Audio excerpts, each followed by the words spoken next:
Oh my God!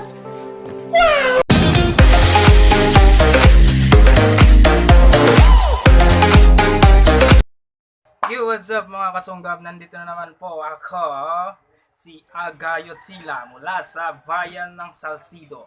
Nandito po ako para mag-vlog ulit ng another tutorial. Alam nyo guys, isa din to sa pinaka-importante kung sa kang YouTuber o vlogger, magagamit mo to. Malaking tulong to para sa'yo. Alam mo kung ano? Simple lang naman, magsisit up tayo ng isang computer unit. Okay? Tuturuan ko po kayo kung paano mag-set up ng isang computer unit. Unit. Blue. I am the one, the way you turn.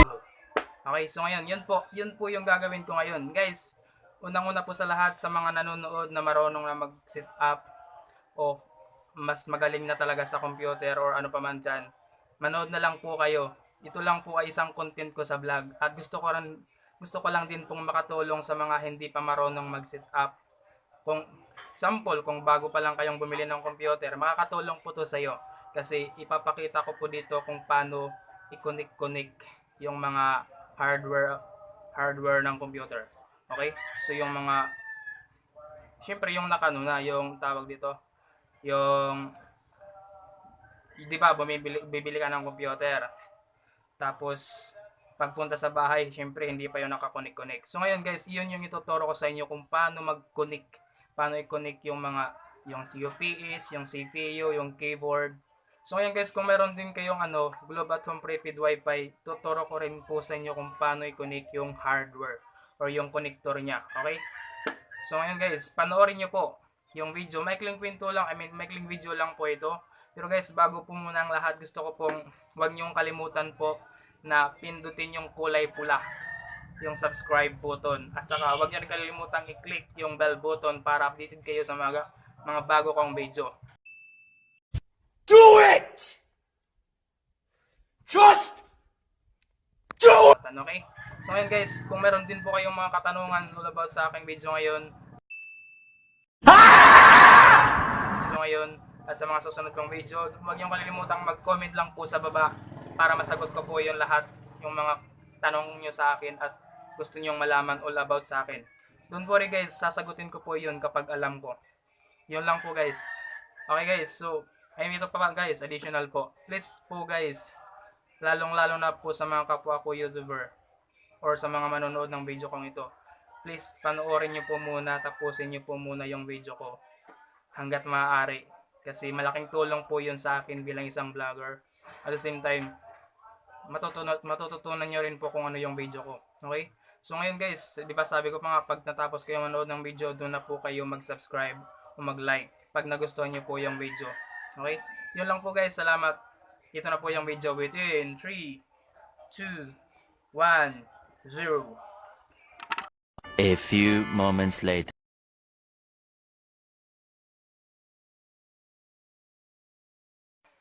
Yo, what's up mga kasunggab? Nandito na po tayo para mag-set up ng isang computer unit. So guys, pagpasensya nyo na po kung paano talaga ako magsimula. Basta importante malaga makonek-connect natin yung computer yun. Yung mga hardware at importante malaga gumana po yung isang unit. Okay? So yung goal natin dito, mapagana, ma-set up natin yung computer unit natin. Para pag natapos, malamang magagamit na po natin yun. Okay? So ready na po kayo guys. Panoorin nyo po ito ng mabuti at tandaan nyo po kung anong gagawin ko, kung saan ko kakabit, saan ko i-plug yung plugs, yung connectors, yung keyboard, yung UPS, yung CPU, at saka yung monitor. Okay guys, simulan natin dito sa monitor. Ito guys yung monitor. Kakabit natin sa kanyang stand. Wait. So guys, nakikita nyo ba to? Hindi ko alam kung anong pangalan nito, basta alam ko lang kung paano lagay ito. Okay, ito po. Dito sa likod. So guys, sa mga bagong bili po ng computer at hindi pa alam kung paano i-set up or paano ikabit yung monitor, ganito po yan guys. So yan po. Okay na po. Ngayon, ito namang stand. Okay? So ganun. Tingnan mo mabuti. Tingnan ako. So kailangan parallel. Ganun. Okay.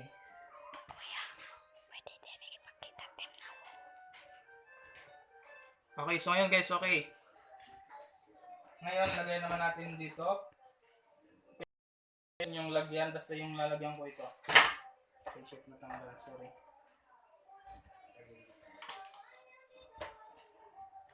So yan po. Diyan ko po nilalagay. Sorry, merong ano. Mukhang mali nata. Wait lang, wait.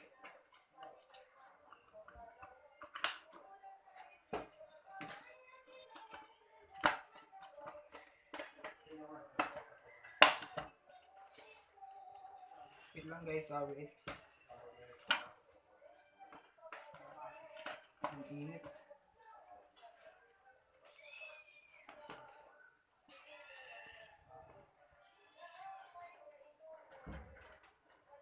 Parang baliktad. Baliktad mga ka-sunggab. Ganito pala. Ganito. Okay. Ayan. Okay na po tayo guys. So yan po yung monitor. Sitting sa stand niya. Okay. Ngayon guys, sunod naman po natin kung paano i-connect yung monitor at saka sa CPU. Okay. Sa CPU to monitor. Okay. Dito tayo guys sa likod. Ito yung connector. Ang init. Ito po. So ngayon guys, ito po tingnan nyo to. Yung ano, pag ikot nito may clockwise at saka counterclockwise. So opposite direction po yung ano, yung pag ano nito, pagkabit. I mean, yung pag tawag nito, yung pagbirik, yung pag-turn. Kailangan ano, magka-opposite direction po para mapasok doon. Okay? So unahin natin dito sa sa monitor. Sa ilalim ng monitor ilagay natin to. Okay. Ganun. So titingnan niyo rin po kung ano yung position ng ano. Ito, 'di ba? So nakaano doon ng position. Kaya ganun din po. Tingnan mo po. Okay? Tapos pasok niyo muna, ganun. Pagkatapos ikutin niyo na po. Yung 'di ba, sabi ko nga sa inyo, opposite po, 'di ba? Ganito. So ito pa dito, tapos ito pa dito. Ayan. Kailangan itong maanyarin mo muna.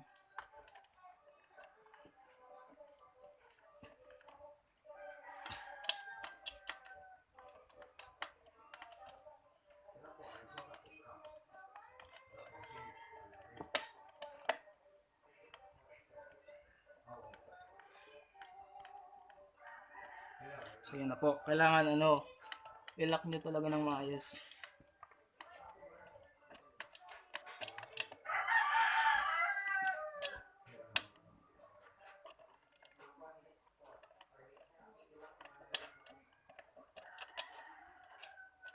Wait lang, yan kakabit ang init.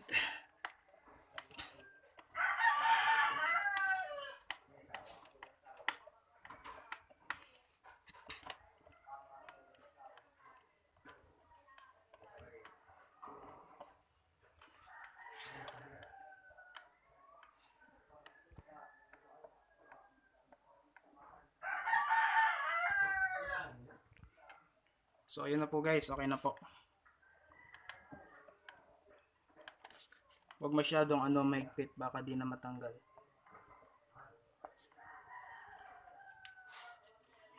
Okay. So yan po. Sobra ang init guys. Ang init. Ngayon guys, sunod naman dito tayo sa CPU. Okay, ito naman, di ba ano nakalagay? So titingnan mo to, kung ganun, dapat ganun din para malamang para mapasok. Ganun. Tapos opposite ulit.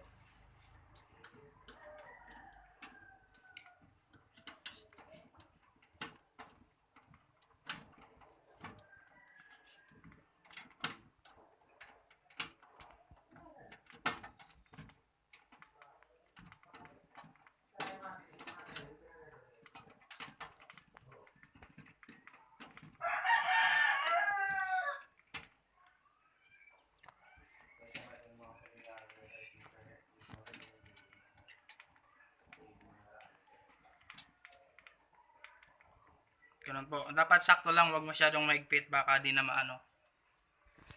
Wait lang, wait. Wait lang guys, ang init. Nakabit na natin yung keyboard, yung CPU at saka yung monitor. Ngayon, sunod naman natin yung UPS punta sa CPU. Okay? So ito po yun. Ito. Itong may ang tawag nito, basta yung may, sabihin na natin pin. Okay, dito po ito. Ito nga pala, ito muna sa itong nasa CPU. Di ba tatlo tingnan mo. So ganun. Okay, ngayon dito naman to sa, di ba, output 220 voltage. Okay. So dito mo to lalagay. Kahit saan, para pareho naman yan 220 voltage. Okay, so dito ko sa una lalagay.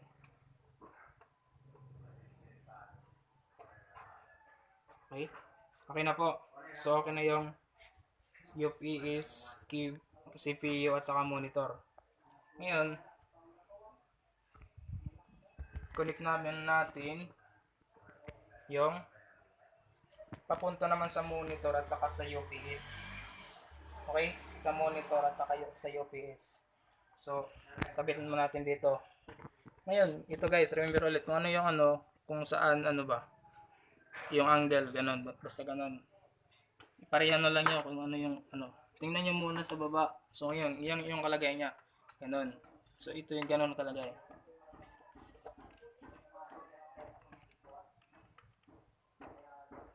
So, okay na po. Ngayon, dito naman tayo sa UPS ulit. So, ngayon, ganoon din, tulad din ito yung pagkalagay. Pareho lang naman 220 voltage. So, ganun din lagay mo. Ganun. Nakikita nyo guys? Narinig nyo pa ako. So, ganun po.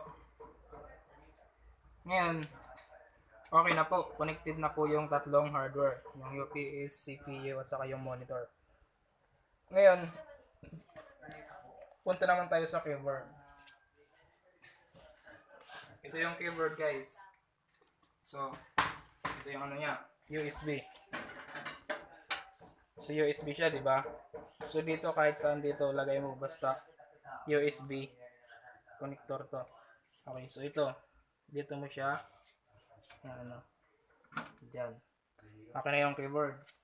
Ngayon, sunod naman natin yung mouse. Sunod natin yung mouse.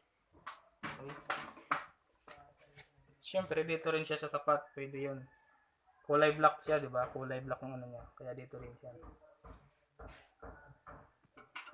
Tapat ng keyboard at saka mouse. Okay? Sunod naman, ito yung headset with microphone.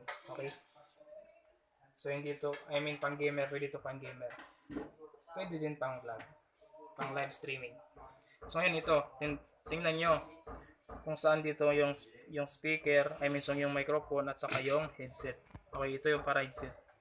So may color coding naman dito kaya hindi kayo hindi kayo maguguluhan kung malilito. So ngayon, lagay lagay. Okay, yun. Pink at saka yellow green natin yan. Okay. So ganun po, okay na po yung headset. Okay. Ngayon, dito naman tayo sa pagsiset up ng Wi-Fi. Ito yung RJ45 connector sa Wi-Fi. Ito yun. Ito pa yun. So ngayon, kunin natin yung Wi-Fi. Guys, bago lang din to yung ito bago lang din to. Kaya, ako lang talagang magkakabit nito. Wala naman magkakabit na iba. Kaya guys, malaking tulong po ito sa mga bagong bili na computer unit. At saka, hindi nyo pa masyadong alam kung paano ito. At least guys, natutulungan kayo kahit konti. Magkakaroon po kayo ng idea kung paano mag-set up. Okay, ito na po yan. So okay. Siyempre may charger, but okay, charger to. Una, dito mo to. Siyempre mas madali lang naman to. Ayan. Lagay lang muna natin dyan. So ito, connect mo kung ano yung Doon mo i-connect. Ganun lang kasimple guys. Simple. Tapos syempre, i-connect mo rin to sa CPU para makonect yung Wi-Fi mo. So dito po guys, dito. Yan po. Ganun. Pag nag-click, okay na yan. Ganun po. Tapos, ano po itong bahay?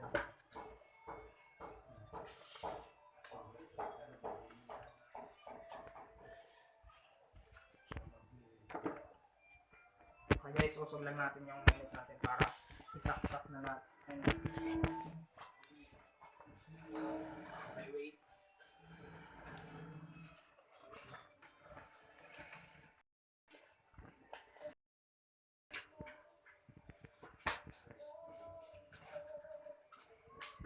So yun guys, nakaset up na.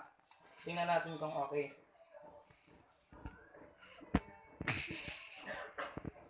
Saksak natin yung UPS.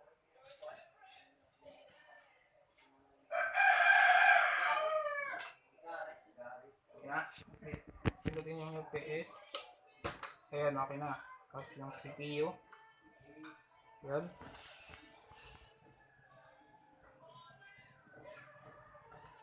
So yun. So yun guys, ganun lang po kasimple kung paano mag-set up na computer unit. Ganun lang po. Ngayon, tingnan natin yung Wi-Fi. Yan po guys, okay na rin po yung Wi-Fi. So ganun lang po kasimple guys. Sana po sa maikli kong video nito, natulungan ko po kayo.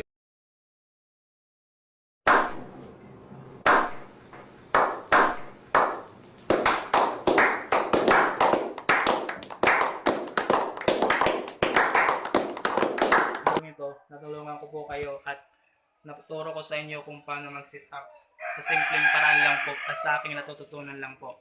Share ko lang po yun sa inyo. Sana po nagustuhan nyo. Ngayon, kung nagustuhan nyo po, huwag nyo pong kalimutang mag-subscribe. Click the bell button. Then, huwag nyo rin kalimutang mag-like. Share din at share na rin po. At saka, huwag nyo rin kalimutang mag-comment sa baba para sa mga katanungan about this video ko. At para sa mga susunod ko pang mga video. Yun lang po guys. Thank you po sa panonood. Have a good day and stay safe.